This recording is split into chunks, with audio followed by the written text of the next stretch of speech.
Hey, what's up, guys, and welcome back to another Real Madrid review. Mallorca nil, Real Madrid 1. Real Madrid win. A very tight, narrow, tough away game against a team that are fighting in the relegation zone. They are, 15th, 16th. They'll certainly be in the conversation in terms of the relegation zone, but absolutely incredible. Look, these are the kind of games that you just gotta grind out the victory sometimes. You might not have to play that well, you might not play very well because of the stadium, because of the home fans, because you're playing away, because of the atmosphere, but you have to find a way sometimes, even though you're playing in a stadium that's tough, even though you're playing away, you have to find a way to pick up the win and pick up the 3 points. And Real Madrid have done so, um, you know, and that's really all that matters. 8 points clear in La Liga. We have got 7 games left. That's one step closer. Of course, next week and El Clasico at the Bernabeu as well. That will be probably the deciding game, I would say, because if Real Madrid beat Barcelona, 11 points with 6 games to go. It's really unimaginable. Because at this rate, Barcelona are our closest rivals to the league title. Not Girona anymore. They're fallen off. Um, they are closer to Atletico Madrid now these days. So I think that if El Clasico goes the way of Real Madrid, title is basically decided.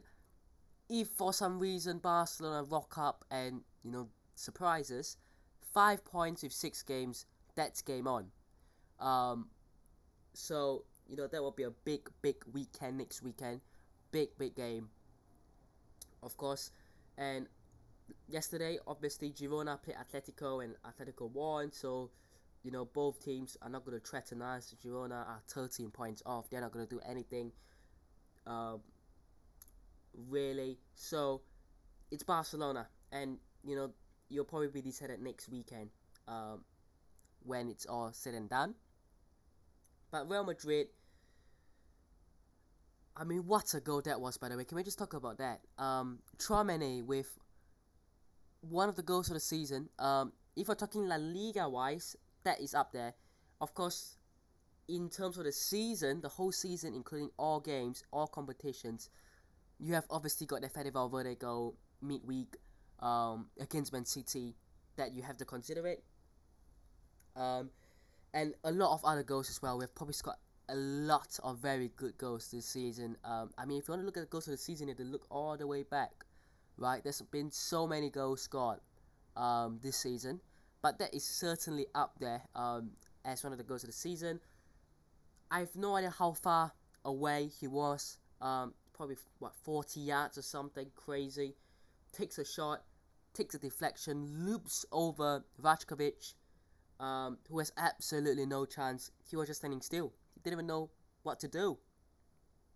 What a goal that was by Tchouaméni. Definitely one of the goals of the season. Definitely. Probably top 5 goals of the season, really. I mean, I have to go back at the end of the season, look at every single goal we've scored, um, and then decide to pick 5 goals, probably that I personally like the most. But that is certainly up in that topic, the conversation. Now, let's talk about Mallorca. Slightly. Obviously, I don't see them getting relegated personally. I just think that you look at the bottom. You've already got 2 teams basically relegated, and they are Almeria and Granada. They are not really gonna be able to make up that much of points. And then Cadiz are the ones that are in 18th right now. Of course, slightly above them by 3 points is Celta Vigo. So if anything, if Cadiz don't get relegated, it might be Celta Vigo, and then slightly above it's Rayo Vallecano and then Mallorca. So realistically, I know that it probably takes a game or two before Mallorca gets dropped into that relegation bottom 3, bottom 4, but I think they'll be fine. Certainly, I said in the preview that I'll be looking out for a couple of players, Morici, certainly one of those, Sergi Dade, Dani Rodriguez as well. Um, I believe it was Sergi Dade who hit the bar, didn't he? From a long range as well. Um, Quite unfortunate, but they have a good team. I think that they will obviously stay up. But let's talk about the Real Madrid team. Obviously, a bit of rotation happening, which is good, because you've got Man City again back in midweek. So rotations is good. Get players who don't usually feature a lot to get some game time as well. Players like Brahim Diaz, Joselu as well, played the full 90. Lucas Vasquez actually came in as well. So, these are players that are rotational options. They don't really play usually, but it's good that they get some game time right now. But yeah, let's look at the next few games. Obviously, we've got Man City away midweek, Barcelona at home, Real Sociedad away, Cadiz at home, Granada away, Alaves at home, Villarreal away, and then Real Betis at home. For the remaining games, should be, pretty doable, should be manageable. But of course, going away to Man City will be tough. Let's go through the team. I thought Lunin obviously made a pretty big save, but not a lot to do. But when he does have something to do, obviously he's always there. Very good game. The defense, nothing extraordinary. I thought Rudiger had a good game again. But yep, Tchouaméni man of the match. Obviously because of the goal, but because it was such a great goal as well, and he'll be such a big miss against Manchester City as well. So that will be tough, but you have to deal with it. Modric, I thought, was alright, the front four, Bellingham again. I've seen people saying, he's quiet. Is he starting to drop off? No, he's doing what he's doing. And people kind of forget that Jude Bellingham isn't a striker. He isn't a goal scorer. His role isn't to score goals. So the fact that he hasn't scored in a while now, people are saying, okay, is he starting to drop form or not be the kind of player we thought he would be? No. Because he is the kind of player we thought he would be. It's just that the goal scoring and the goal creating has been an extra layer of his game. Because he has been able to occupy the kind of space. And when you know that you've got a bit of space forward ahead of you, you go forward. And you tend to score some goals with the kind of chances that Real Madrid do tend to create as well. So, perfectly normal with Bellingham. We need him against Man City. Definitely.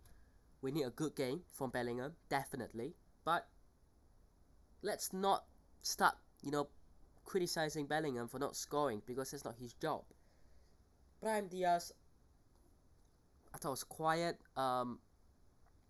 Valverde had a decent chance. I think it was cleared off the line by Nastasic, if I'm not wrong. Joselu was quiet as well. Kind of felt like there was nothing up top really.